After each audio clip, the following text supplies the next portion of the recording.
Bom dia a todos, meu nome é Bruno Dourado Miranda, eu sou acadêmico da Universidade Federal de Santa Catarina. Esse trabalho é feito em conjunto com o professor Dr. Romulo Silva de Oliveira e o professor Dr. André Carminati. Esse trabalho chama-se Análise de Overheads do Ferritose em Tarefas Periódicas para o SCBC 2021. Uma breve introdução. Sistemas operacionais de tempo real eles são usados pela indústria para implementar aplicações que possuem restrições temporais soft, certo? Em que uma aplicação de tempo real é dividida em tarefas, sendo que essas tarefas são trechos de código que possuem requisitos temporais. Em que cada tarefa no sistema operacional de tempo real e também no sistema de tempo real, ela possui um tempo de execução e um período. Módulos do sistema operacional de tempo real, que vamos chamar de RTOS, eles possuem aí influências temporais em aplicações de tempo real, dado que a maioria das aplicações de tempo real elas executam em single core, certo? Em processadores single core, ou seja, de um núcleo apenas. Considerando tarefas que sejam críticas ao tempo, esses overheads podem causar alguns tipos de atraso na execução e também no tempo de resposta dessas tarefas, certo? O pior tempo de execução de uma tarefa é o tempo que a tarefa leva para iniciar e terminar a sua execução no pior cenário. O tempo de resposta de uma tarefa é o tempo que a tarefa leva da sua chegada até a sua conclusão, considerando todos os overheads, as interferências, os release jitters e os bloqueios advindos de todas as tarefas do sistema. O pior tempo de resposta de uma tarefa rodando em um microprocessador single core é dado por Odsley et al. Em 93, que seria o tempo de resposta igual ao seu release jitter, mais o seu tempo de computação, mais o seu bloqueio, mais as interferências das tarefas de mais alta prioridade que a tarefa analisada, certo? Essas tarefas de mais alta prioridade que a tarefa analisada, elas vão impor o seu tempo de computação, CJ. O FreeRTOS ele é um microkernel flexível e adaptável em muitos tipos de sistema. Então você pode executar ele com um executivo cíclico, com ou sem interrupções, tarefas periódicas ou não, independente, e criação de tarefas aí no decorrer da execução do sistema com prioridades fixas ou dinâmicas. Esse paper ele vai focar em dois tipos de fonte importante de overhead, que é a função tick, que é uma contagem de tempo que o microkernel usa para que possa liberar tarefas e também outros tipos de aplicação no sistema, e a troca de contexto que vai ser implementada aí na interrupção PendSV, que vai fazer a troca de contexto entre as tarefas da aplicação. A função tick é implementada na systic e a função context switch é implementada na interrupção PendSV da arquitetura ARM. Um breve sumário. Na seção 2 falaremos um pouco a respeito dos trabalhos correlatos. Na seção 3 um pouco de tasks no FreeRTOS e escalonamento. Na seção 4 o ambiente experimental. Na seção 5 as fontes de delay de tick, a sua execução e o modelo algébrico temporal. Na 6 a mesma coisa, as suas fontes de atraso, a sua execução temporal, seu modelo algébrico temporal. A 7 vamos falar um pouco a respeito dos experimentos e na 8 a gente vai falar um pouco a respeito das conclusões de trabalhos futuros. Trabalhos correlatos. Então existem na literatura diversos trabalhos que falam a respeito de análise de overheads de kernel. Coloquei ele como exemplo um trabalho feito em 2002 e 2008, certo? Trabalhos utilizados aí, que utilizando o FreeRTOS como fonte de estudo, são 4 basicamente que são correlatos aí ao que está sendo feito a partir desse paper, que é o 2013, 2014, 2016 e 2020. Em 2013 ele vai propor ali um parâmetro de performance para RTOS e vai tentar comparar isso com algumas fontes de benchmark aí que eles vão ali aplicar no trabalho deles. Em 2014, eles vão tentar comparar a latência da troca de contexto no escalonamento entre dois sistemas de tempo real, o FreeRTOS e o TBOS. Em 2016, vai ser ali feita uma análise de overhead entre todas as versões do FreeRTOS até a sua versão 8, certo? Em 2020 o escalonador do FreeRTOS será modificado e também será aí avaliado como é que são os tempos de troca de contexto. Os trabalhos também eles não estão aí preocupados com a questão arquitetural ou a lógica porque que as trocas de contexto, os overheads, eles estão ali no kernel. Eles simplesmente estão querendo avaliar qual que é o menor latência que existe, né? Ou qual que é o mais vantajoso temporalmente de um certo tipo de tasks ali, de um certo tipo de conjunto de tasks no sistema. Como por exemplo o trabalho ali de 2018 e 2020 de Angorian e Gaetan e também de Angorian. Esse trabalho se diferencia dos outros justamente porque ele não está apenas preocupado em medir esses tempos de latência, ele está preocupado em encontrar qual é a fonte de variação lógica no FreeRTOS e também aí dar um modelo algébrico para que seja feito esse impacto sobre as tarefas do sistema. Tasks no FreeRTOS escalonador. Todas as tarefas que executam em arquiteturas ARM possuem dois tipos de modos, certo? Handler Mode, que a tarefa vai executar ali em modo privilegiado, e Thread Mode, que a tarefa vai executar em modo não privilegiado. Essas instruções de máquina, elas são utilizadas aí para fazer conexões com periféricos, acionamento de outros tipos de interrupções e tudo mais. Na literatura, na documentação do FreeRTOS, interrupt significa tratador de interrupção, certo? Então ali todos os tratadores de interrupção eles vão estar programados em Handler Mode. Em Thread Mode, todas as tasks que são aí gerenciadas pelo escalonador e os timers também que são gerenciados pelo escalonador estarão em Thread Mode. E esse Thread Mode ele não vai ter acesso privilegiado às instruções de máquina do microprocessador. Tarefas de usuário podem ser periódicas, certo? Em que tarefas periódicas são criadas utilizando a função vTaskDelayUntil, em que o parâmetro xTimeIncrement dessa função é o período da tarefa em ticks, que é dada aí pela macro, ou uma funçãozinha chamada ms2ticks, que vai calcular os ticks desejados para aquele período. Timers são executados através de uma tarefa só, chamada Timer Service. Eles vão ter o mesmo período, a mesma prioridade, em que timers podem ser apenas criados aí pela função xTimerCreate. O escalonador do FreeRTOS ele possui aí vários tipos de fórmula de você conseguir fazer com que ele execute, sendo que a fórmula totalmente preemptiva é feita utilizando a macro config use preemption como setado em 1. Ambiente experimental. Nesse caso será utilizada a placa núcleo F44MRE, que é um microcontrolador que vai ter um ARM Cortex M4, que vai possuir ponto flutuante, um pipeline de 3 estágios, aí, sendo que esse pipeline de 3 estágios é a única fonte de execução probabilista do sistema, certo? É a única fonte do hardware probabilista, e fonte e 240 interrupções, certo? Tratador de interrupção. Sendo que o testes aí para a frequência do microprocessador foi fixado a 34 MHz e a execução máxima aí suportada é 180 MHz. O Amazon FreeRTOS é utilizado na sua versão 10.2.1 e o analisador lógico é o SaleAE de 8 canais, certo? Que o rate dele vai ser de 8 milhões por segundo. Vamos falar um pouco a respeito de TIC, que é um primeiro overhead do FreeRTOS. O TIC ele é um timer periódico, ou seja, ele vai ali possuir uma granularidade mínima de execução. Ela vai, além de contar a passagem de tempo, ele também vai fazer com que vai fazer a lógica de escalonamento do sistema, certo?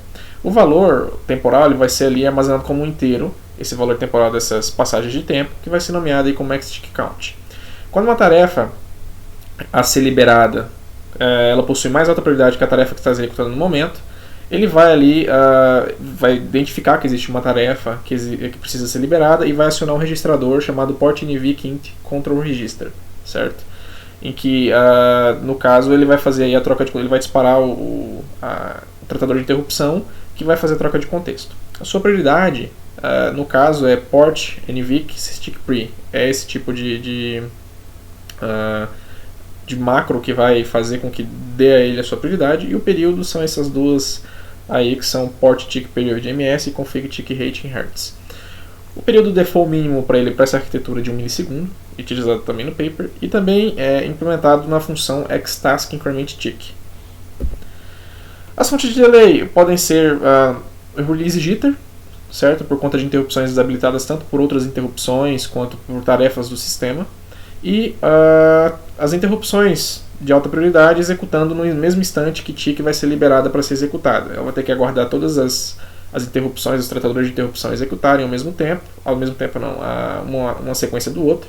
E depois disso, ele vai ali vai executar TIC, certo? Porque TIC não pode ser interrompido, que TIC executa com interrupções desabilitadas. Mas ele vai ter que aguardar todas elas porque ele possui prioridade mais baixa em relação a todas as interrupções do sistema. Isso é por padrão.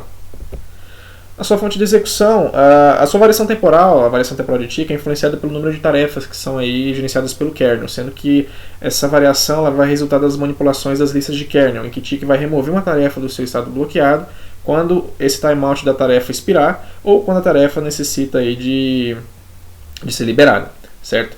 Para cada tarefa liberada no seu período respectivo, será removida de delay de task list e será inserida em red task lists, em que ali, no caso, red task lists é um vetor de listas.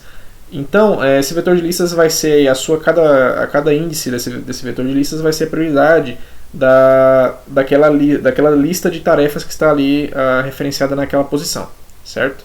E vai fazer isso através da função add task thread list, causando uma interação nova naquela função que vimos anteriormente chamada task increment tick. A ocorrência desse tipo de fenômeno numa análise pessimista pode causar com que a tick seja considerado o instante crítico, certo? Quando todas as tarefas aí são liberadas ao mesmo tempo, causando n iterações, sendo que n é o número de tarefas de task increment tick. Aqui está o modelo algébrico temporal, certo? Da impacto de tick nas tarefas do sistema, sendo que I de tick, que é a interferência de tick, é igual a L, que seria a latência arquitetural de 12 ciclos de clock, mais C tick. Essa latência arquitetural, L, é dado através do reconhecimento da interrupção até o seu atendimento, certo? Pelo módulo NVIC do microprocessador. Troca de contexto. Uma troca de contexto, idealmente, ela não deveria ter uma variação temporal significante ou nenhuma variação temporal, que não possibilitaria a interferência das tarefas. Só que isso aí, infelizmente, ele não pode ser feito, porque tem que ter todo um reconhecimento, tem que ter manipulações de lista no FreeRTOS em qualquer tipo de kernel. Logo, esse tempo vai ser distinto de zero e ele vai possuir uma variação temporal, certo? O que eles podem fazer, os projetistas, é simplesmente ali fazer reescritas de algoritmos de forma a minimizar esse impacto no sistema e fazer com que esse tempo seja acelerado, certo? O tempo de troca de contexto. No FreeRTOS, ele vai implementar isso na arquitetura ARM através da tratador de interrupção PNSV, que vai ser também vai ser liberado pelo registrador NVIC int control register e vai ser implementado na função task switch context. As fontes de delay de troca de contexto são as mesmas de tick, em que podem aí acontecer release jitters por interrupções desabilitadas por interrupções, tratador de interrupção, tarefas do sistema, e também por tick, certo? E quando uma troca de contexto é desejada no sistema, o kernel vai ativar a interrupção PDCV. Se as interrupções estão desabilitadas, a troca de contexto não vai executar imediatamente, porque vai levar aí um tempo para fazer essa troca de contexto, certo? Obviamente, a troca de contexto também pode sofrer atrasos de outras interrupções programadas no sistema, dado que ele também possui menor prioridade que todas elas, exceto a tick. A variação causada por essa troca de contexto vai ser a partir da macro task select highest priority task, certo? Que essa macro ela vai estar sendo ali feita especificamente para a arquitetura. Essa variação temporal vai ser causada pela busca em red task lists, nessa lista que contém uma task que vai ser liberada naquele instante, certo? E a prioridade que vai ser buscada em primeiro vai ser top red priority. Diferentemente de troca de contexto,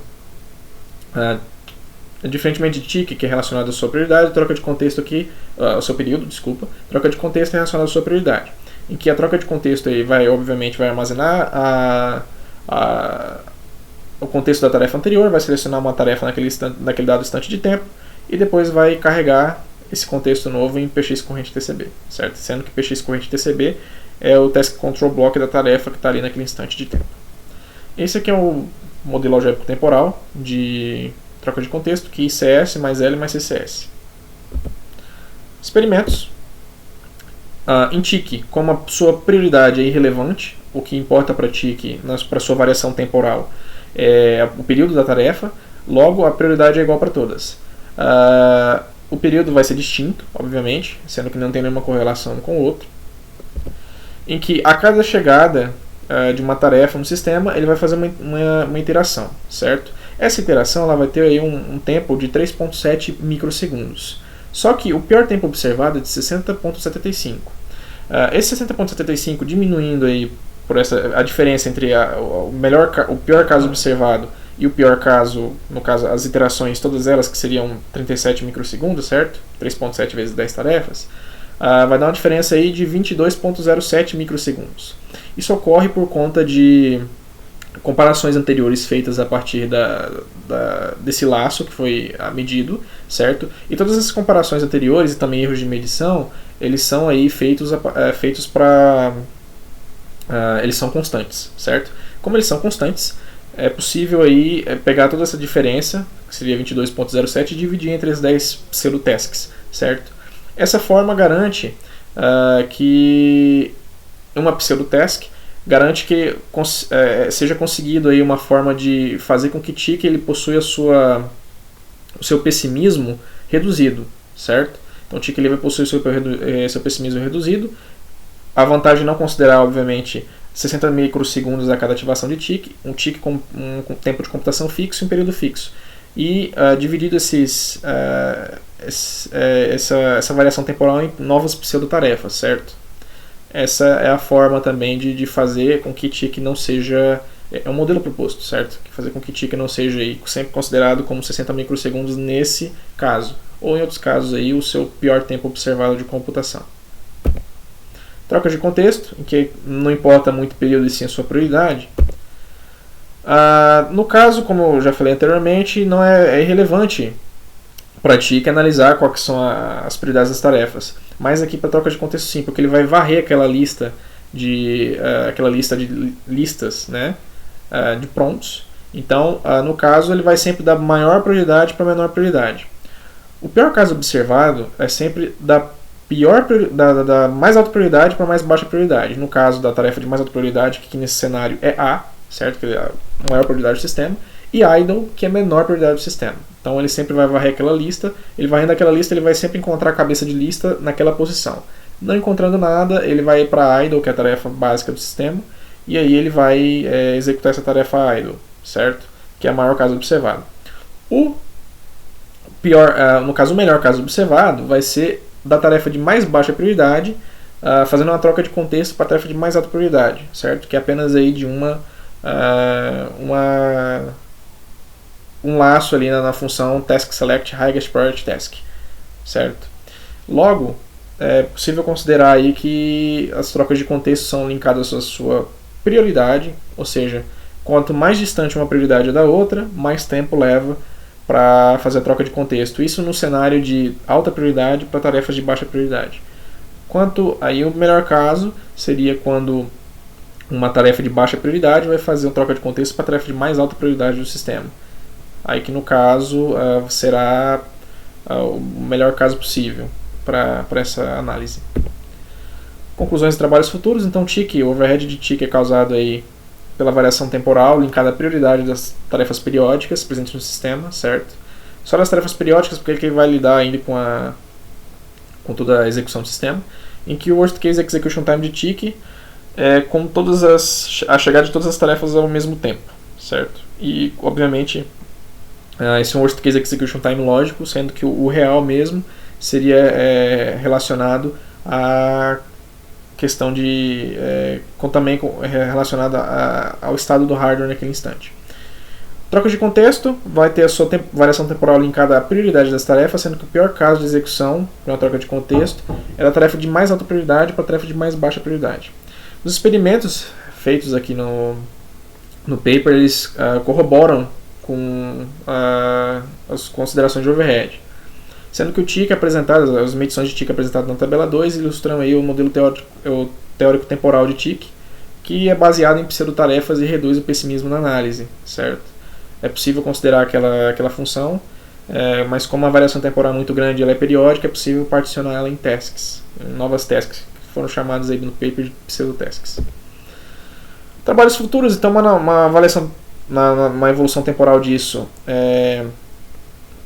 buscar aí os tempos de resposta das aplicações, ou considerando os overheads do sistema, dado que eles vai usar aí diferentes abstrações, o designer do sistema ele pode usar aí diferentes abstrações, como timers, interrupções e tarefas de usuário.